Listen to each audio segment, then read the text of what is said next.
Y'all, I'm so excited because we're going live here for the first Everybody in Charlotte show with my girl Karla, and she's Charlotte Mama on Instagram. And I feel like you're like the perfect person to bring in for our first guest. Oh my gosh, I'm so happy to be here, but I am nervous. And it's so crazy that you feel nervous because we were talking about how I get nervous talking to the camera, like on an Instagram story. Yeah. But you're so comfortable with it. But this is easy for me.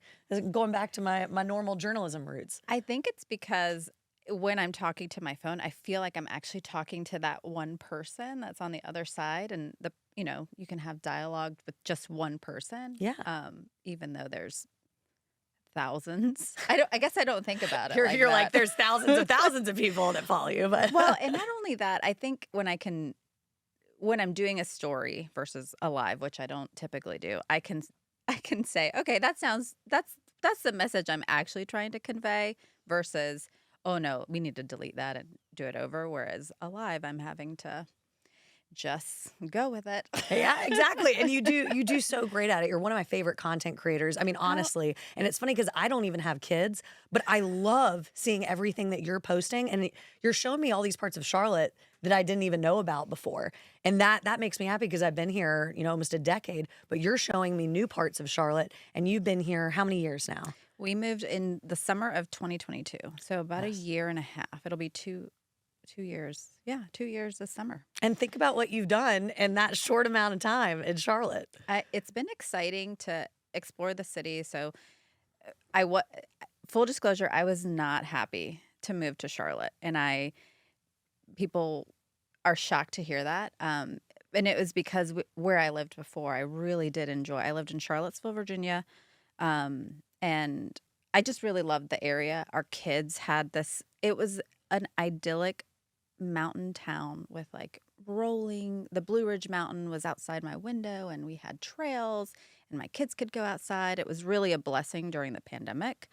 And so when my husband said, hey, my husband works at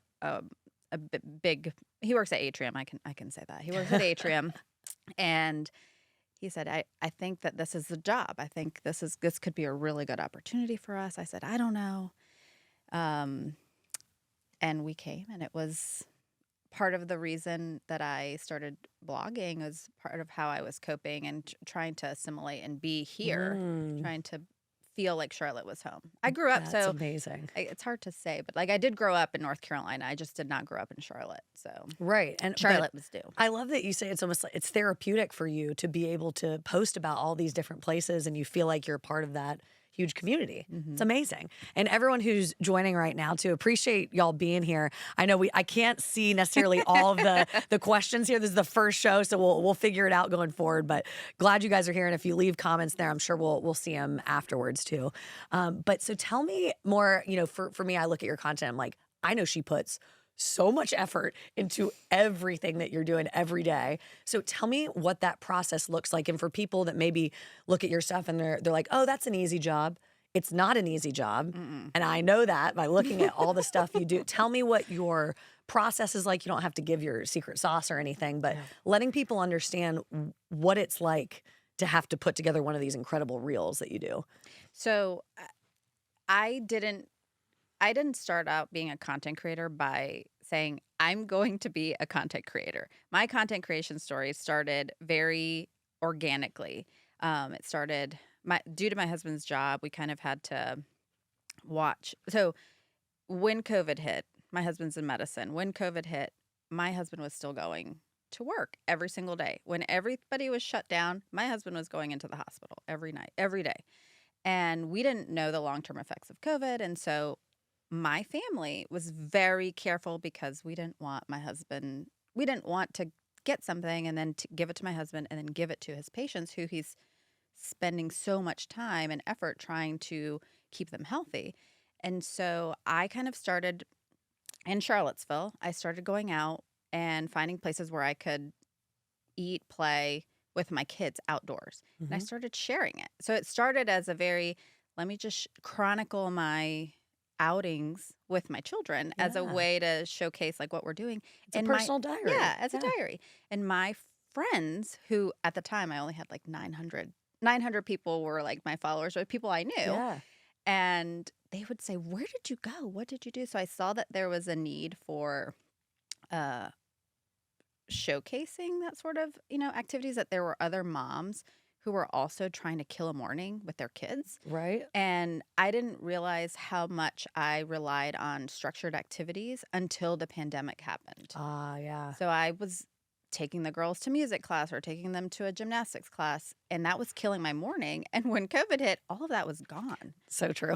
And so it started with still pictures. And as most people know, Instagram now is not pictures. And so I had to teach myself how to take video and how to actually shoot. And so just to answer your question, how much work does it take? It's a lot. It's been a 3-year. I started in 2021 when things started kind of opening back up in Virginia, where we lived in Virginia. And it started as a way, I started just basic. I would upload my videos to Instagram and post them. And I learned the hard way after losing multiple videos and time of editing that I really needed to figure out how I could make these videos. And so long story short, in order to make one Instagram video, I have to visit the place.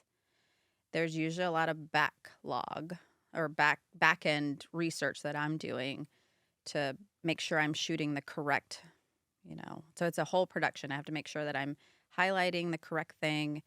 And then to edit, it can sometimes take an hour. It can sometimes take 2 hours. So one reel probably takes a full day to post. That's exactly how it is for me. I mean, you're essentially also being a citizen journalist, right? Mm-hmm. So you are having to do all your research, like you said. You're creating a script to try to explain to your audience what is happening in that moment, getting those perfect shots. I love that you said you're self-taught too. I mean, that's amazing. And then making sure, like in the editing, I mean, that takes so long for me.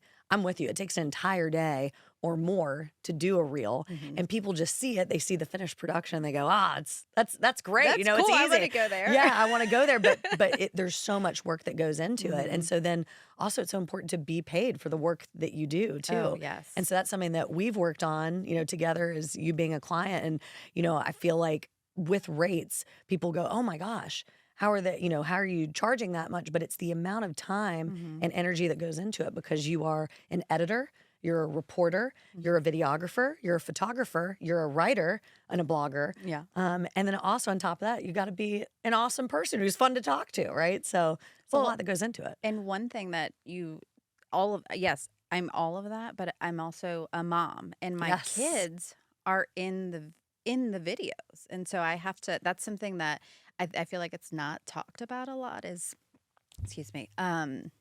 the kid aspect. They're in the videos. They're doing the stuff with me. And if you're using their likeness, that's something that I feel like you should compensate me for. Sorry. Yeah, absolutely. Using the likeness there.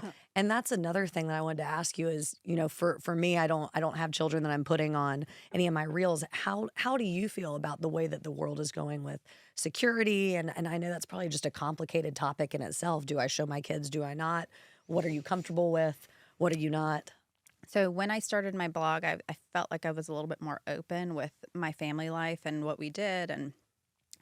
And as my blog has gotten bigger, I definitely feel like I'm sharing less and less about my personal life. But yeah, that's what I'm noticing even on TikTok and on Instagram, is that some people are not showing their children's faces, and then some people are. And for me, I don't know what the right answer is. I'm not a mother, so I love to hear from other mothers. No, I just I try to be. I don't make my kids do anything, so that's one thing. I don't make them do anything. If they want to, I'll say, I have to go to. We went to Discovery Place last week, and they usually love going to Discovery Place. And I said they have a special new exhibit. It's replacing the Marvel, and they remember Marvel because they really didn't enjoy it. They're not Marvel people, and they were like, we don't want to go. And I said it's about dogs, and they were like, dogs? An exhibit about dogs? Yes, we want to go. And I said, okay, well, mom's going to be working a little bit. So we do talk about it as work. I say mom has to work. She has to shoot video. And they understand the content creation part of it. They know I'm a content creator. They know I'm Charlotte Mama because people come up to me and they'll say, hey, I'm Charlotte Mama. But one thing that I have been very strict about with all of the brands that we work with is that I do not post in real time. Some brands want me to say, hey, we're having an event, and they want me to like live coverage the event. I do not do that. When I do my travel blogs, because we do a lot of travel, in my contract, I always say I'm not posting while I'm here.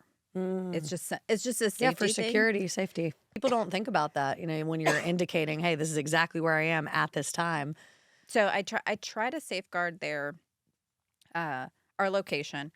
I don't have them talk that much anymore.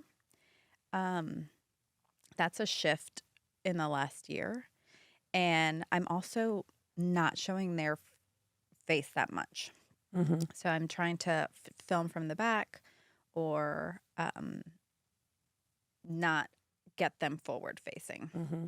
Because I think I'm at the point where I can tell the story of Discovery Place, the dog, A Science Tale, without having to show that they're having a good time. And ultimately, people want to know, they look at my account and they want to know what is there and what is there for their kids to do. And they sometimes don't really, I don't know if they need my daughters in the picture to tell the story. Yeah, that kind of makes sense.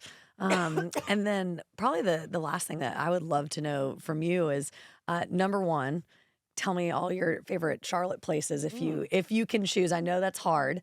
But for everybody in Charlotte, we definitely wanted to indicate, hey, these are some of your favorite places maybe people don't know about that they need to go to.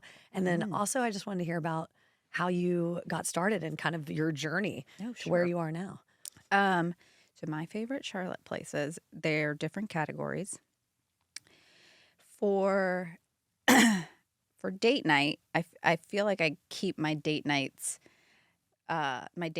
I gatekeep those. I understand. You want it to be private, just you and your mans. But I really love Yunta.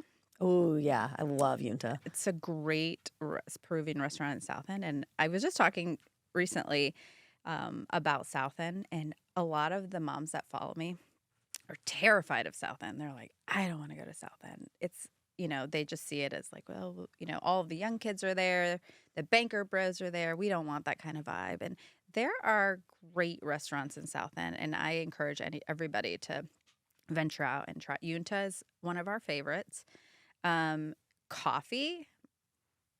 Queen City Grounds? We love some Queen City Grounds. I am obsessed. So that makes me so happy that we went for our first client meeting. Yep. And now you love it. And you said, you can be a coffee snob, which I appreciate. So I am a coffee snob. I really love, and I can say this because I'm not under contract with anybody to promote their coffee currently. But a lot of the national brands, I feel like their coffee is not pure, if that's the right word. It doesn't feel strong. I love a strong cup of coffee. And what I love about Queen City Grounds is they roast their own coffee beans and package them up. And I just love an independent coffee shop. Their golden chai, if you decide to venture out. Need to indulge in that one. It's delicious. And I didn't, with Queen City Grounds, I thought, oh, well, parking's probably a nightmare. But no, there's street parking right there, and there's a parking lot. People are afraid of going to Uptown, and there should be no fear. Charlotte is easy city to, So I've started doing this. I've started sharing how to get into the parking decks for places, and people so smart. Love that. That is so smart. Everyone always thinks about, well, is there parking? Is there parking for every place? See, this is why. Top tier content creator. I try to provide information that my audience, I think, wants from me. What do I want to know, right? As an anxious mom that's scared to go out in the world, with my kids. What do I want to know about a place when I'm going? And it's, what's the parking situation? How much does it cost? What am I getting when I'm in there? When the girls were younger, are there high chairs? Is there a changing table in the bathroom? And so that's how I answer. It's really a service. Like I'm really trying to provide other moms that are new to Charlotte. What is there to do with your kids, and what can you expect? That's a huge service to people. And that's why, I feel like as content creators, you also need to be paid for all of that amount of time and effort you put into serving your community in that way. You would die. With the emails that I get from people that want me to. Most recently, I got an email from a restaurant that's moving to the area. They're originally from somewhere else, and they're moving to the area. And it had a lot of people don't know this, but when I'm working with a brand, they have a full expectation sheet, deliverables, media kit, all of that. Right. This brand reached out and they said, we want to invite you to our opening, and we want 2 reels and the reel in perpetuity and stories while you're here. And we want you to tip the waiter. And I'm fine tipping when I go to a restaurant, I'm fine covering gratuity for the wait staff. That was not the issue. The issue is that they wanted all of those deliverables, and they wanted to be able to keep my images in perpetuity forever. So you might see your face somewhere on a billboard in Charlotte that you didn't consent to. Exactly. And so I emailed her back and I said, okay, here is my rate for all of these things, because I charge for everything that you want. And if you want me to come and produce all of this stuff, good for you. Please, she did end up emailing me back and said, well, we don't have a budget for that. But we still want you to come. So just come. Okay, great. That was a change of which should have been the ask initially. Like, for the people that don't know, anytime there's a restaurant that opens in the area, there is usually a media night where the restaurant or the business will host influencers or content creators. And there's no expectation. You're just kind of going in to see the space, see the menu, try it. And if you like it, you can share about it. If you don't like it, then you're not kind of obligated to share. And you can, and I like media nights because I feel like I can authentically say, this is what I liked about this place, or this is what I didn't like about this place, without being tied to a contract. And to be quite honest, even though I'm tied to a contract with other places, I disclose that. I will tell my audience, hey, I was hosted for this. I was paid for this. This is an ad. And that's something that my audience has expected. Like, they'll ask, what does that mean when you're hosted? And I'll say, well, that means that I got to stay there for a night or two. They provided all my meals or whatever services, and in exchange for telling you about it. And I'm glad you explained the difference between hosted versus paid partnership. Mm-hmm. So when you're hosted, there's no money exchange. Mm-hmm. There's some kind of service or, staying overnight. And then paid partnerships or sponsored posts, there is monetary exchange. Yeah. And I think a lot of people don't understand the background of that. And honestly, there's no amount of money that I would be okay taking and risking getting fined by the FTC. So I think a lot of people don't realize, if you're getting money from, and this is just from my own research that I've done with the FTC. I'm obviously not a media content creating coach or anything like that, but just in my own experience, I don't want to risk not disclosing for like a $2,000 payment. Like, the fine is so much greater, and it's just easier for me to be honest. Like, hey, there was money paid. I'm glad that I was able to do this experience, or there was money paid and this is what I didn't like about this experience, because that has happened too. I try not to disparage any businesses if there is a conflict. Either I don't share about it, or I tell the brand, hey, I'm going to share it, but this is what I'm going to say. And most brands are pretty understanding. You wouldn't want me to post about a brand that wants me to lie to you. Yes. Right. So It's good. You know how to discern, and I love that. And it's all self-taught. I mean, the one thing I will say about content creation is, I know you asked me how I started. I can go back and tell you that story, but you really have to surround yourself with people that are willing to lift you up. And if you can't find that through networking, kind of pinpointing the correct career coaches or people that can help you get to whatever the next step is. And so when I started my content creating, it was in Charlottesville. And I had a really good friend. Her name's Rachel Vrooman. She's a baddie in the wine scene in Virginia. And she was hosting another influencer. Her name was Alicia Tenise, who's a local. She started her blog also in Charlottesville, which was based in DC, but she started in Charlottesville, then moved to DC, and now she's in LA, and she's an author, and she's an awesome lifestyle content creator. And Rachel kind of invited people, was like, hey, why don't you come and have some wine? Because her family's vineyard in Charlottesville is one of the best, and I always suggest it for people.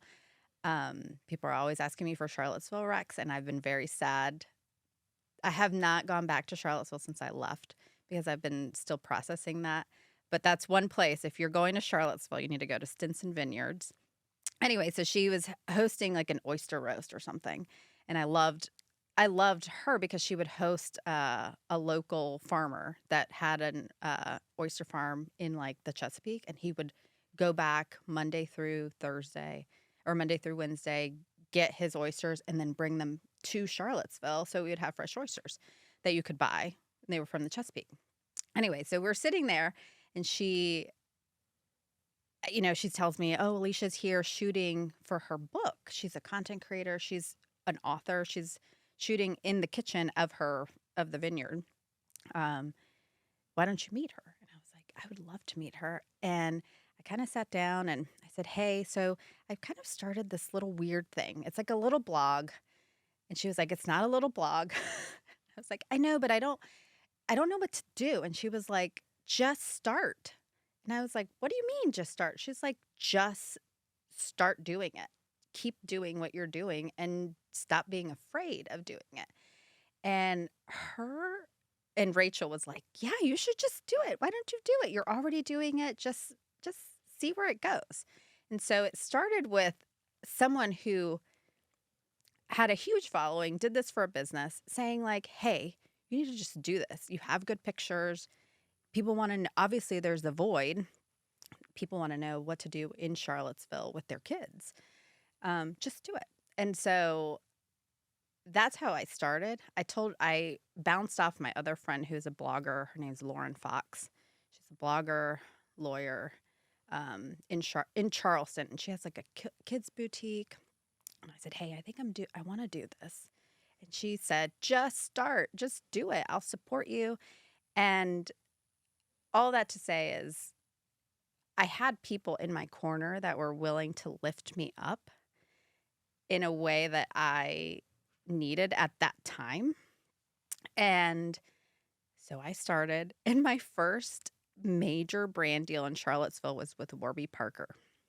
That's a big one. It's a big one. It was on my media kit I have a media kit. Media kit basically breaks down all of my rates, and it shows all of my demographic and how people engage with my content and gives a little bit of everything. But it also includes my prices for certain things. And I remember they paid me $500. And I remember thinking, oh my gosh, this is amazing. And now your rates have definitely gone up since then, for sure. And I was like, this is amazing. This is $500. I'm working with Warby Parker. Little did I know that it would be so much bigger, but that was one of my first collabs was Warby Parker. It was my first It's a great one. It was my first experience with having a contract, deliverables, and talking points. So what people don't know is when a brand reaches out to me, they'll say, hey, this is what we want you to post. These are our talking points. For the Warby Parker contract, it was, there's a new location in Charlottesville opening. It's at Barracks Road. Like, basically to tell people, hey, this is here now, and you can go and get your glasses at Warby Parker. And I took it so seriously. I was like, I printed out the, I don't do this now. I just review the brief and I make sure I check off. Usually with my content, it's kind of similar stuff that they're asking. So I know what they're asking. But with that Warby Parker collab, I was like, I need to make sure that I'm, checking all the spots, and I want to make sure that I'm fulfilling my end of the contract. And I remember sending messages to my friends when they posted it. Oh, that was one. So Warby Parker wanted me to post the day of the store opening. And I felt like I couldn't tell Warby Parker, hey, I really think I should post Friday night, because my audience is mostly engaged at like 6 p.m. or whatever is when, at the time, that's when my audience was engaged in Charlottesville. I felt like I couldn't tell Warby Parker, hey, I don't think I can post at 8 a.m. on Saturday because I don't think it's going to do well. And it didn't do as well because I didn't have the balls to say to Warby Parker, I'm not going to post at 8 a.m. I really think I should post at 6 p.m. And so at 8 a.m. when the post went live, I'm like sending messages to all my friends, hey, I need you guys to like engage this and share with this, because I really wanted it to be a success. And really what I learned with that collab is that I can say to a brand, hey, this is when I think I'm going to post. This is what, and in turn, I like working with brands that are willing to listen to me. And not that Warby Parker wouldn't have listened to me. I just felt like I could not tell Warby Parker, hey, this is not the best time to post. But I kind of did I go off on a tangent? And I learned a lot, though. I think it's so interesting. Essentially, the whole goal is making sure that you're always authentic to yourself, your posting times, and don't be afraid to say exactly what you need, because it is your business. I feel like you and I could literally just talk for hours for sure, but I am so grateful to have had you come on Everybody in CLT for our very first show here at Everybody Studios. Very, very grateful to Robbie and to Liz who helped run the place. And you were just the perfect first guest here talking about content creation, family, all the things, and just the behind the scenes is really important. So I had just fun. Adore you. Make sure you guys follow Karla at Charlotte Mama.